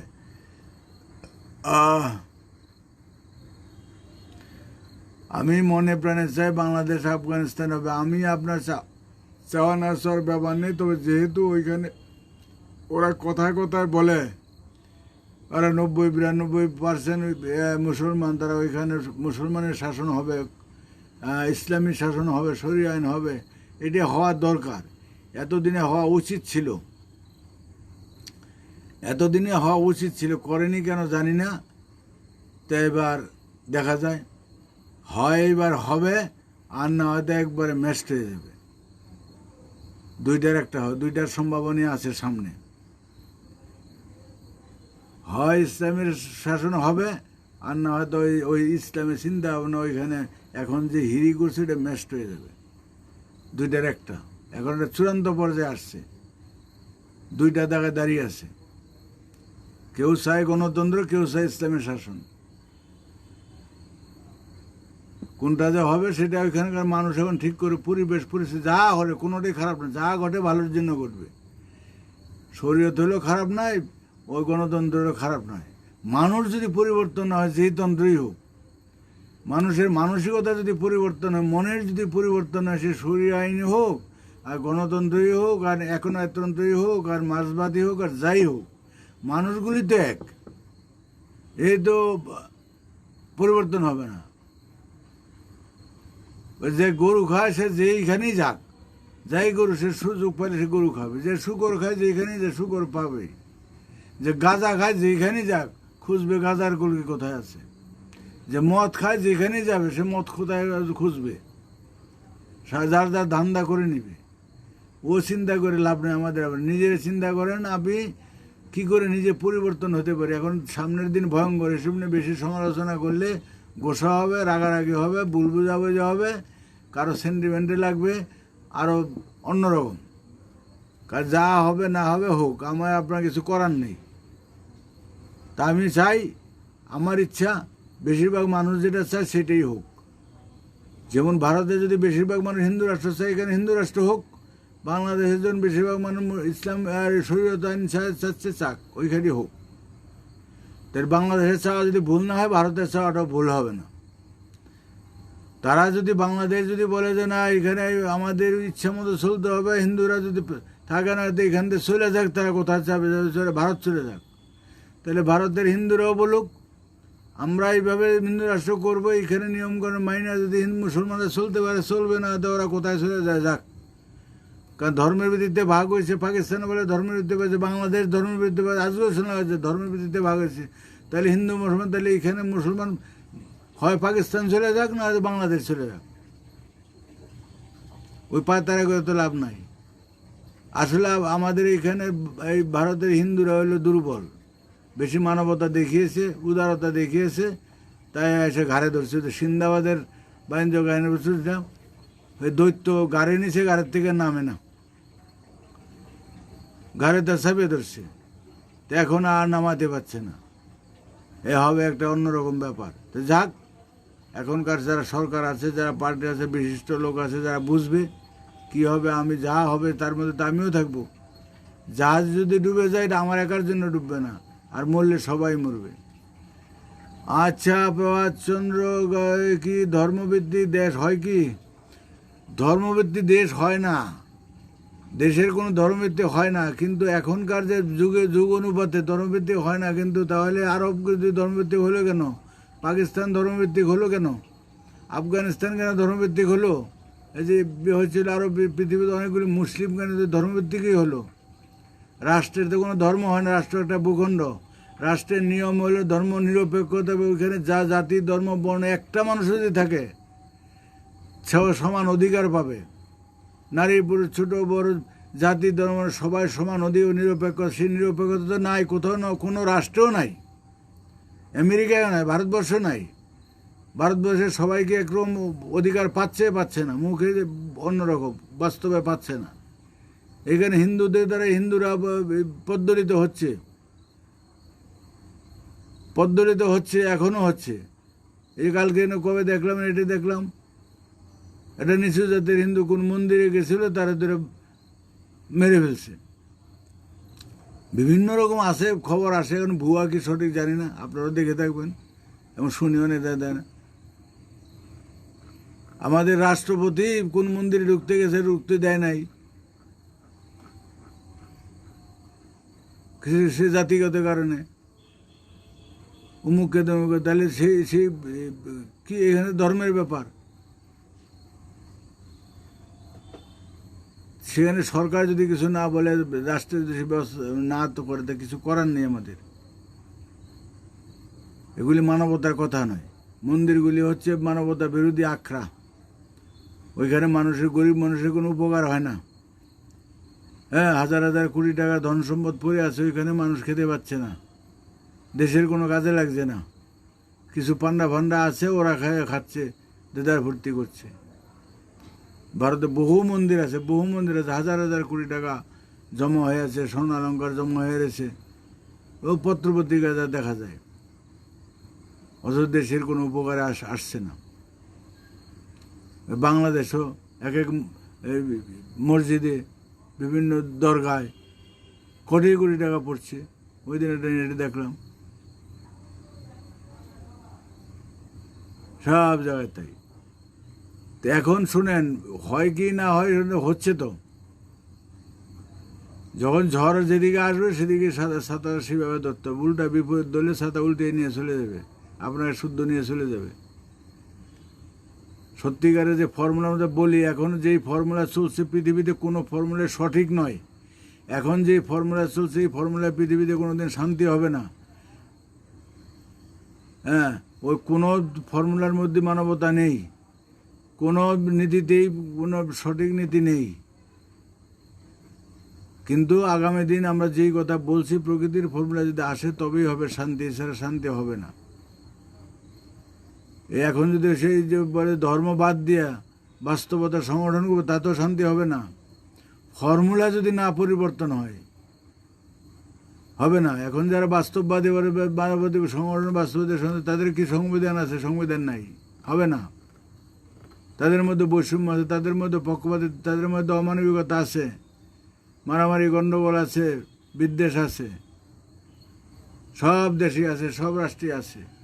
কাজে মানুষ যতদিন মানুষ না হবে, আত্মিক উন্নতি না হবে, আত্মিক পরিবর্তন না হবে, মনের পরিবর্তন না হবে, ততদিন পৃথিবীতে কোনোদিন শান্তি হতে পারে না। না হবে আমার নিজের, না হবে পরিবারের, না হবে সমাজের, না রাষ্ট্রের।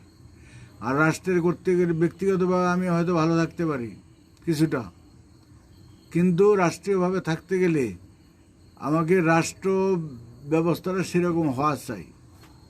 কাজে সেই এখনকার যে ব্যবস্থা আমরা বলছি সেটা এখন কোনো একটা রাষ্ট্রের পক্ষে সম্ভব না, কোনো একটা ব্যক্তি প্রতিষ্ঠানের পক্ষে সম্ভব না। এটা সামগ্রিকভাবে মানুষের দ্বারাই হবে, একটা পরিস্থিতি তৈরি হবে প্রকৃতির নিয়মের দ্বারাই। আর আমার সৃষ্টির নিয়মে আমাকে বাঁচিয়ে রাখার জন্য যা যা ব্যবস্থা করেছে সে প্রকৃতি। এখন কেউ বলবে আল্লাহ খোদা গড বা যাই করুক, এটা কোনো মানুষ করেনি। এই প্রকৃতির পরিবেশ প্রকৃতিতে যা কিছু আছে এগুলি কোনো মানুষ বিজ্ঞানী করেনি, এগুলি প্রকৃতি করেছে। তো এই প্রকৃতির রাজ্যকে, এই মানুষকে এই সঠিক পথে নিয়ে যাওয়ার জন্য একমাত্র প্রকৃতিই পারবে, মানুষ আমরা পারবো না। কারণ সেই মানুষ এখন নেই। এটা এক রাষ্ট্রের ব্যাপার না, কোনো একটা রাষ্ট্রে এক জাতি এক নীতি এক সমাজ ব্যবস্থা এক রাষ্ট্র ব্যবস্থা সম্ভব নয়। এক রাষ্ট্রগুলো আরেক রাষ্ট্রে মানবে না। দেখেন এই সাম্যবাদী রাষ্ট্রের সাথে ধনতন্ত্রের আর গণতন্ত্রের বিরোধ, দুই তন্ত্র হইল লড়াই। তা আমরা যেটা বলছি এটার জন্য সবাই লড়াই করবে, ধর্ম সংগঠনগুলি লড়াই করবে, গণতন্ত্র ওলা লড়াই করবে, যারা সমাজতন্ত্রী তারা লড়াই করবে। কারণটা হচ্ছে কি, তাদের এগুলো আমাদের সব বিরুদ্ধে। আমরা যে কথা বলছি সে সত্যিকারের সাথে এটা সব দলের বিরুদ্ধে, সব ধর্মের বিরুদ্ধে, সব রাষ্ট্রের বিরুদ্ধে। কাজে ওরা কেউ এটা মানবে না, মানতে চাবে না। তো এখন বলছে যে আমরা পাগল ছাগল দু একজনে বলছি, বকবক করছি, এর কোনো গুরুত্ব নেই, মানবেও না, বিশ্বাসও করবে না, এটা বাস্তবে কোনো দিন হবেও না। ও পাগল ছাগল লোক বলছে, এইটুকু শান্তি। যদি ওরা বিশ্বাস করে যে এটা হবে, বিশ্বাস করে যদি না এটা অসুবিধা, তাহলে এতদিনে কবে আমরা ম্যাস্ট হয়ে যেতাম। চায় না। এই যে আমেরিকা রাশিয়া চীনের দ্বন্দ্ব কেন, পশ্চিমাদের সাথে ওদের দ্বন্দ্ব কেন? এই মতবাদের জন্য। ওরা যে সাম্যবাদে বিশ্বাসী, আর ওরা ধনতন্ত্রে বিশ্বাসী, ও ব্যক্তি মালিকানায় বিশ্বাসী ওরা, আর ওরা হলো সমাজতন্ত্রে বিশ্বাসী। কাজে দুইটা বিপরীত, যার জন্য লড়াই কত বছর ধরে লড়াই চলছে, ওই লড়াই এখনো চলতেছে, আগামী দিনও চলবে। এই ধনতন্ত্রে আর সমাজতন্ত্রের লড়াই চলবে আগামী দিন। আর ধর্মে ধর্মে চলবে লড়াই, সমস্ত লড়াই চলবে এক জায়গায়, একটাই হবে লোক। দেখেন একটা বাদ্যযন্ত্র অনুষ্ঠানে করতাল বাজে, খোল বাজে, ঢোল বাজে, কাসর বাজে, বাঁশি বাজে, সানাই বাজে, সব ধরনের বাদ্যযন্ত্র এক জায়গায় বাজে, সুন্দর একটা আবেশ তৈরি হয়। তো আগামী দিন আছে সবাই যার যার যন্ত্র নিয়ে মাঠে নামবে, মুসলমানরা নামবে, হিন্দুরা নামবে, অন্যান্য খ্রিস্টানরা নামবে, হ্যাঁ, ধনতন্ত্র গণতন্ত্র সমাজতন্ত্র যত তন্ত্র আছে সবাই নামবে মাঠে, যার যার অস্তিত্বের প্রমাণ হবে, লড়াই হবে, মরণপণ লড়াই। যে বিনা যুদ্ধে নাহি দিব সূচ্যাগ্রমে দিনই, যুদ্ধ ছাড়া কেউ 1 ইঞ্চি জমি ছাড়বে না। লড়াই জীবনে হয়তো দেখেন নাই, শুনে ইতিহাস দেখেন, নূতন ইতিহাস হতে যাচ্ছে, যা হবে সব ইতিহাস। এখনই দেখেন, এত 100 বছরের মধ্যে এরকম বৃষ্টি হয় না, 100 বছর এরকম বন্যা হয় নাই, 100 বছর এরকম বরফ পড়ে নাই। তবে একটা এখন হবে, মানে রেকর্ড হবে, সব কিছুই রেকর্ড। আর সমস্ত কিছুই একসাথে হবে, একটার পর একটা হবে। যাক, এখন আমাদের আশা শুধু ওটা স্মরণ রাখা, বলা, এছাড়া কিছুই নেই। আজ ইসলাম ধর্মভিত্তিক দেশ হয়, ইসলাম পালনের বিষয় নয়, প্রতিষ্ঠার বিষয় না। পালন, ইসলামের যে মতবাদ আছে, ওসবের যে শাসন আছে, শাসন ব্যবস্থা আছে, মতবাদ আছে, এগুলি তো পালনের বিষয়। এই যে নবীর যে সুন্নত, এগুলি পালনের বিষয়। এই যে রোজা নামাজ করে, এগুলো তো পালনের বিষয়। এগুলি কেন? মানসিকতার জন্য, নিজের মন পরিষ্কারের জন্য, নিজেদের আত্মিক উন্নতির জন্য, সব কিছুর জন্য।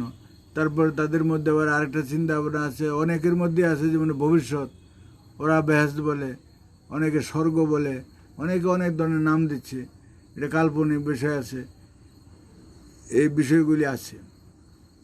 এখন যাক, ধর্মটার মধ্যে বুঝি না, এখন প্রচলিত সমাজ যেগুলি বলছে জানি না, আসতেছে করুক। আমি তো ব্যক্তিগতভাবে কোনো প্রচলিত ধর্মে বিশ্বাসী নই, এগুলো পালনও করি না, কিছুই না। ধর্ম বুঝি মানবতার ধর্ম, নিজে যেটা বুঝে সত্যই ধর্ম। ছলছাতের মিথ্যা প্রবঞ্চনা নিষিদ্ধ। হ্যাঁ, সবাইকে ভালোবাসো, মানবতার সেবা করো, জীবজগৎকে ভালোবাসো।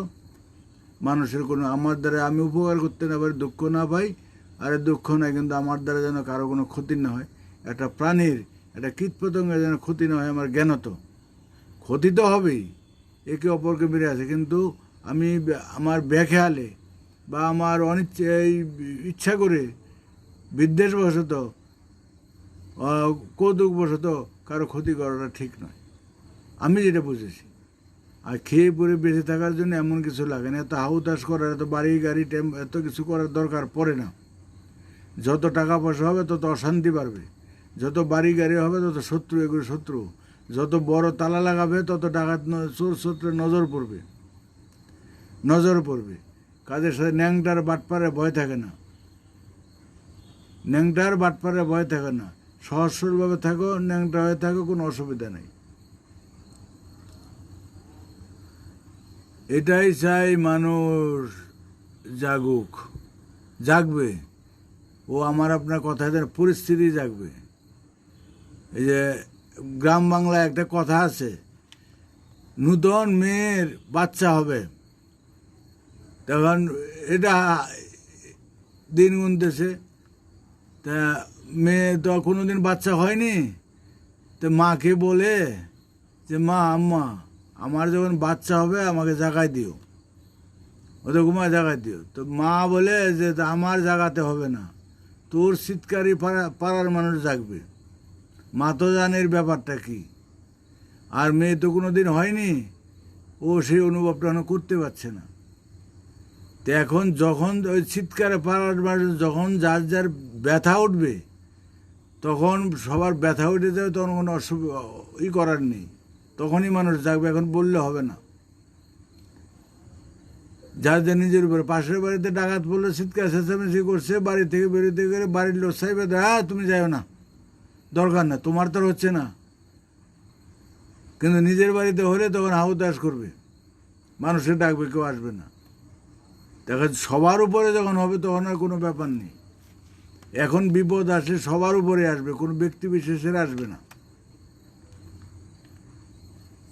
সবার উপরে আসবে, কোনো কিছুই থাকবে না। এই যে বাংলাদেশের কথা বললাম, যে প্রদীপ 200-300 খুন করে, তো ভাবছে তো আমি সব কিছু ভালো একটা কায়দা করছি, মানে একটা ব্যবসা চলছিল ভালো। কিন্তু ধর্মের কল বাতাসে নড়ে। এক সিনহা হত্যা করে, সিনহা ভাগ্যবান মানুষ, ইতিহাস হয়ে থাকবে, নাম থাকবে।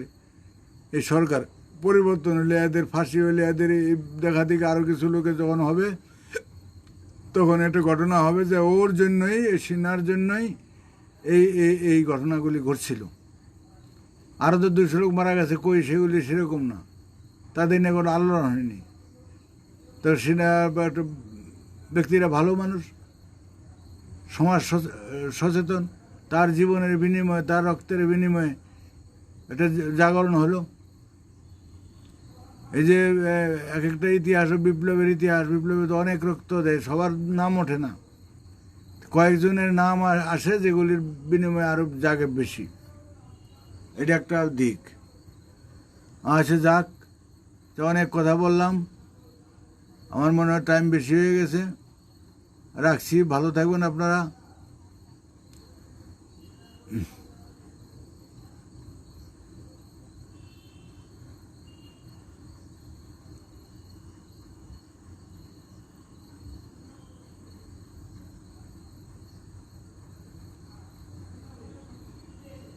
না, আর কারো কোনো প্রশ্ন দেখছি না।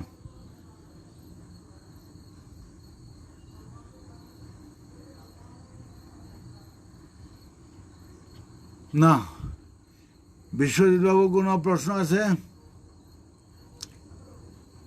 ছোটখাটো প্রশ্ন আছে কি? প্রশ্ন গভীরে যেতে পারে কি বললে পরে বিশ্রী ভাষায় বলতে হবে, মানে শীত হয়ে থুতু পেলে নিজের বুকে পড়ে, সবই তো আমরা, কাকে বলে সব এক রোগে রুগী, সবাই এক রোগে রুগী, ডান বাম, হিন্দু মুসলিম বৌদ্ধ খ্রিস্টান, সমস্ত দল সমস্ত মানুষে আমরা সবাই কিন্তু রুগী, মানসিক মনের দিক দিয়ে মানসিকতার দিয়ে একই রুগী, স্বার্থ লোভ লালসার দিক দিয়ে সর্বোপর দিক দিয়ে সবার মাত্রা এক, সবার মাত্রা এক, নাম যাই হোক অবস্থান যাই হোক, কাজে কাকে কি বলবো, আমি নিজেও তাই। কারণ পরিবেশ পরিস্থিতি, যে নোংরা পচা জলে স্নান করে যেমন দেহ মন পরিষ্কার হয় না, কারণ নোংরা পচা জল দিয়ে স্নান করলে লাখ সাবান দিয়ে ধুলে আবার তো জল দিয়ে পরিষ্কার করবো, দেহে দুর্গন্ধ থাকবে। তো এই পচা গলা সমাজ ব্যবস্থায় থেকে এই এখনকার মানুষের অমানবিক ব্যবস্থাটা হলো কেন? মানসিকতা হলো সমাজ থেকে তৈরি হলো, সমাজের ফসল। কাজে এই ব্যবস্থায় থেকে আমাদের সত্যিকারে সঠিকভাবে থাকতে পারি না, ঘুষ বেজালের মধ্যে পড়তে হচ্ছে। যে অন্যায় করে সে যেমন অপরাধী, যে অন্যায়কে প্রশ্রয় দেয় সে অপরাধী। আমরা চোরাই মাল কিনি জেনে না জেনে, আমরা ভেজাল খাদ্য কিনি জেনে না বুঝে, আমরা তাকে প্রশ্রয় দিচ্ছি জেনে না বুঝে, হ্যাঁ জেনে দিচ্ছি না বুঝে দিচ্ছি, সব কিছু এখানে হচ্ছে, চলছে। অন্যায় অত্যাচার প্রশ্রয় দিচ্ছি, চোর ডাকাত ছেঁচোর প্রশ্রয় দিচ্ছি, খুনি মস্তান প্রশ্রয় দিচ্ছি, এখানেই সব কিছু হচ্ছে। কাজে নিজেকে অপরাধ বোধ লাগে, কাকে কি বলবো, কাকে কি বলবো, সবাই আমরা অপরাধী। কাজে আমরা সবাই চাই এর থেকে মুক্ত হতে, এটি হচ্ছে আমাদের চাওয়া। তাই আমাদের একটা স্লোগান আছে, খারাপ আছি ভালো হতে চাই, সমাজ ব্যবস্থার পরিবর্তন চাই। খারাপ আছি অস্বীকার করি না, ভালো হতে চাই। খারাপ আছি কেন? সমাজ ব্যবস্থার কারণে। ভালো হতে পারছি না কেন? সমাজ ব্যবস্থার কারণে। তাই এই ব্যবস্থার পরিবর্তন চাই। যতদিন পর্যন্ত এক জাতি এক নীতি এক সমাজ এক রাষ্ট্র ব্যবস্থা এক বিশ্ব পরিবার ব্যবস্থা না আসছে পৃথিবীতে, ততদিন মানুষের মুক্তি হবে না, শান্তি হবে না, মানুষও ভালো হবে না, চরিত্রবান হবে না। গায়ের জোরে মুখের জোরে আমরা ভালো বলতে পারি, সৎ বলতে পারি, সঠিক বলতে পারি, কিন্তু না, নীতিগতভাবে হবে না। আর এখনকার কোনো সংবিধান, এখনকার কোনো তত্ত্ব, এখনকার কোনো ধর্ম, এগুলো কিচ্ছু কাজে লাগবে না। কোনোটাই গায়ের জোরে বলে ইসলাম শান্তির ধর্ম, সনাতন আদি ধর্ম, উমুক ভালো ধর্ম, কোনোটাই নয়। তার ক্রিয়া দেখা হলো, কোনোটাই নয়। কারণ আমরা যেই কথা বলছি যে প্রকৃতির ধর্ম, যা আসমানি কিতাব, আল্লাহর যে ধর্ম, সেই ধর্ম যদি পালন হয় তবেই হবে সত্যিকারে। এখনকার লিখিত কোরআন, লিখিত হাদিস, লিখিত বই পুস্তক, লিখিত গীতা, মহাভারত, লিখিত রামায়ণের এর কোনো এ দিয়ে কোনো দিন দেশের পরিবর্তন হবে না, সমাজের পরিবর্তন হবে না, হয়নি, হবে না। আর পৃথিবীর সবাই মানবে না, সার্বজনীন না হলে সেটা সঠিক নয়। প্রকৃতি পঞ্চভূত হচ্ছে সার্বজনীন, আলো জল মাটি বাতাস ফাঁকা সার্বজনীন। তদ্রূপ এমন ধর্ম, এমন মতবাদ, মানবতার মতবাদ আসবে সার্বজনীন। এক জাতি এক নীতি এক সমাজ এক রাষ্ট্র ব্যবস্থা হবে সার্বজনীন। পৃথিবী তখন কেউ বাধা হবে না, ওইখানে কারো লাভ লস হবে না। লাভ হলে সবার লাভ, লস কারো নেই। যে একজন বড় হবে একজন ছোট, তা নয়, ওইখানে ছোট বড় নেই।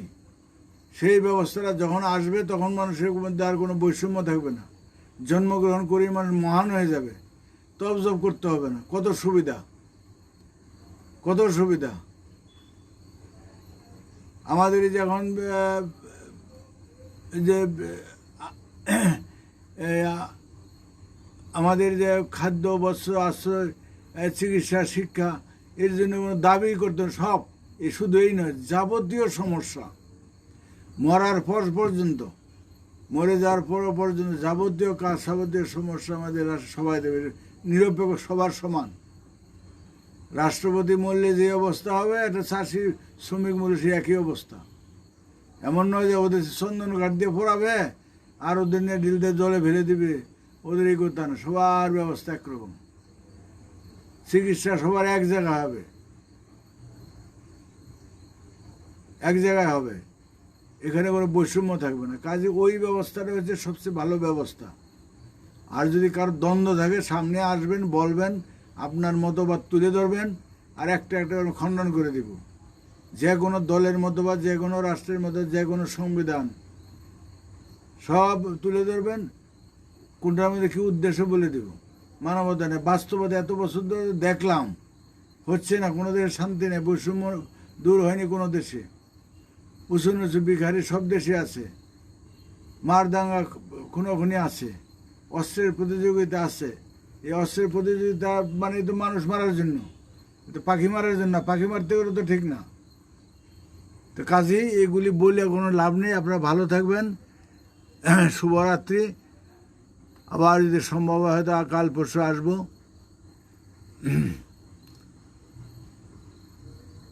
আমি তো অন্যান্যের মধ্যে তো সুন্দর করে বলতে ইনিয়ে মিনিয়ে বলি না, কারণ অভিনয় করে বললে অনেক শিক্ষা আছে। দেখি অনলাইনে আছে কীভাবে বক্তব্য দেওয়ার শিক্ষা আছে, সুন্দর করে বলে, হাসি হাসি বলে, কীভাবে বলে, ই করে বলে। তার অভিনয় জিনিসটা ভালো লাগে না, অভিনয় আসল রূপ নয়। ও বললে আপনি সত্যি কথা বলো, মার কোলে বসে বলবো, অসুবিধার কিছু নেই, লুকু ছাপার কিছু নেই, আপনারা বুঝলেই হলো। আমার যদি বলায় ভুল টুল হয় আপনারা বুঝে একটু সাজিয়ে নেবেন, কিছু না। আমি এখানে সাহিত্যের প্রতিযোগিতা করতে আসি নাই, বক্তব্যের প্রতিযোগিতায় আসিনি। আমি মূল বিষয়বস্তু, মূল বক্তব্যটা, মূল থিওরিটা বলার চেষ্টা করছি। সেটা যদি আপনারা উপলব্ধি করতে পারেন তাহলে সঠিক তথ্যটা জানতে পারবেন। তাছাড়া এই এখনকার শাস্ত্রগ্রন্থ পড়ে সঠিক জিনিস জানতে পারবেন না। নিজেকে জানা শ্রেষ্ঠ সাধনা। নিজেকে জানতে হলে এই পঞ্চেন্দ্রিয়কে জানেন, পঞ্চভূতকে জানেন, আমাদের স্বরূপকে জানেন, সৃষ্টি তত্ত্বকে জানেন, এই আল্লাহ খোদা গড ভগবানের অস্তিত্ব কোথায় থাকে, কি করে, তাদের নীতি কী, এই পঞ্চেন্দ্রিয়কে ধরে ওদের কাছে যেতে হবে। খাল ধরে ধরে যেমন নদীতে যাওয়া যায়, নদীর থেকে নদে, তাদের থেকে সাগর, তারপরে মহাসাগর। আবার মহাসাগরতে আসতে গেলে সে খাল বিল ধরে আস্তে আস্তে খাল ধরে, সাগর ধরে, খালে বিলে একদম বাড়ির পাশে চলে আসবে। ছোটো রাস্তা থেকে যে বড় রাস্তার থেকে আস্তে আস্তে যাবে হাই রোডে। হাই রোড থেকে রাস্তা ঘুরতে ঘুরতে ছোটো হতে হতে হতে আসে এক গ্রামে। একটা চেইন আছে, তো স্রষ্টার কাছে যেতে হলে আপনাকে চেন ধরে যেতে হবে। খালি কে বললো ওইখানে বসে থেকে আল্লাহ বসে থেকে, ভগবান বসে থেকে, ফালতু কথা। ও দেখছে, আমি তো দেখিনি, আমাকে যাইতে হবে তো আসল জায়গায়, রাস্তা ধরে ধরে, সৃষ্টিতত্ত্ব ধরে ধরে স্রষ্টার কাছে। আর যারা স্রষ্টায় চলে গেছেন না বুঝে, তারা স্রষ্টার থেকে চলে আসেন নিচের দিকে, চলে আসেন পঞ্চভূত থেকে তারপর সৃষ্টিতে চলে আসেন। সৃষ্টিতে আসে তারপর আপনাকে খুঁজে পান, নিজেকে খুঁজে পেলে তারপর নিজেকে খুঁজে পাবেন কী করে? আপনার ছেলে মেয়েকে দিয়ে, আপনার পরিবেশ পরিস্থিতি দিয়ে খুঁজে পাবেন। নিজেকে খুঁজে পেলে জীবজগৎকে খুঁজে পাবেন। খুঁজে পেলে তারপর তার মনটাকে খুঁজেন, আপনার মনটাকে আছে, আপনার মনটাকে খোঁজেন। আপনার অনুভূতিগুলির সাথে সব অনুভূতিগুলি মিল করে দেখেন, মিলে নাকি? সবার মিলে অনুভূতির সাথে মিলে যাচ্ছে, মিলে গেলে সব এক, মনের অনুভূতি সবার এক, উপলব্ধি এক। তখনই আসবে ছোটো আর বড় নাই। আপনার ছোট ছেলে মেয়েটার যেরকম দরদ, তার যেরকম ভয়ভীতি, তার যেরকম ভালো লাগা মন্দ লাগা আছে, বড় তারও তাই আছে, আপনারও তাই আছে। ছোটো বড়োটা কোনো ব্যাপার নয়, বুঝবার ব্যাপার। তাহলে ধর্মের আসল জিনিস জানে। ধর্ম এই এখনকার শাস্ত্রগ্রন্থগুলি ধর্ম না, এখনকার নিয়মকানুন, পোশাক পরিচে, মালা তিলকগুলি ধর্ম না। ধর্ম মানুষকে ধার্মিক করবে, ধার্মিকের লক্ষণ কি আগে জানতে হবে। পোশাক আসাতে মালা তিলক দিয়ে ধার্মিক হয় না, তপ জপ করে, জপ দেন করে ধার্মিক হয় না। তার ভিতরে স্বরূপকে যদি ব্যালেন্স আনতে না পারে, মানবতা বোধ না জাগতে পারে, তার ভিতরে নিরপেক্ষতা না আসে, ধার্মিক হলো না। এটা চূড়ান্ত পর্যায়, আর কিছুই না। তো যাই হোক, রাখছি। কথা তো শেষ না, কথা পারবে। শুভরাত্রি, ভালো থাকবেন। আপনারা কামনা করবেন যেন আমিও একটু সুস্থ থাকি, আপনাদের সাথে আবার আগামী দিন দেখা করতে পারি।